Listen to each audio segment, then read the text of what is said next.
Huwag mong tawaging asawa siyang tao pag hindi pa kayo kasal. No license, no evidence. In short, kulurong pa yung relasyon yun. Anytime, pwede kayo maghiwalay dalawa. Kagaya ng lupa, para matawag mo sa iyo ang lupa at maangkin mo, kailangan mo talaga ng titulo. Kaya pag kinasal ka, ang ibig sabihin, KMJS, kasi nagkatuluyan kayo.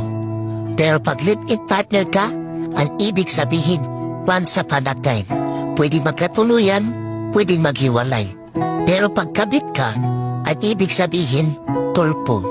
Kasi may magre-reklamo sa'yo at pwede ka pang makulong. Pero pag iniwan ka, ang ibig sabihin suko. Naluko ka na, na-scam ka pa. At pag minalas ka, mamamatay ka pa. Kaya gulapin mo yung biyanan mo. Isuli mo ang kanyang anak.